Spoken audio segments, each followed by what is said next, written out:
Hi, my name is George Packard. Today I want to talk to you about something that's very important, and that is the wisdom of being a father, being a dad. Okay? Your kids typically don't want to hear that. They don't want to hear your wisdom. They don't want to hear your advice.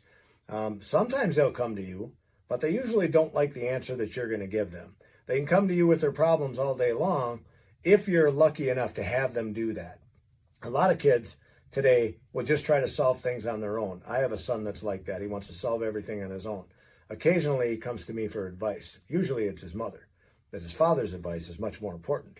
But he should learn that. One of these days, I hope he does. But anyway, now that I'm older, I appreciate all the things my parents said years ago. And the things that my parents told me years ago still ring true today.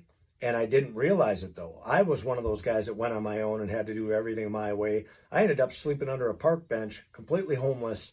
And because I didn't listen to my parents, I thought I knew better, whatever. Didn't turn out that way. I wish I would have listened. I really do. Are the kids going to listen to you today? Deep down, they hear you. They hear what you're saying. They may not like it. They may not do it right away. They may not take your advice and implement it right away, but they do hear you. And I would much rather be the dad that preaches to my kids over and over again about things that will make their life better. Better.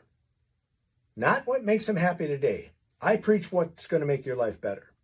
I would much rather be that dad than the dads out there that don't give a fuck. Okay? Those guys should be ashamed of themselves. Because once you have a child, that is always your child. I have children that are, in their late 30s. That don't want to listen to me, that don't want to hear what dad has to say. But deep down, they hear you. And eventually, someday, they're going to know that you were right. At the end of the day, be a better dad. Your kids will appreciate you for it down the line.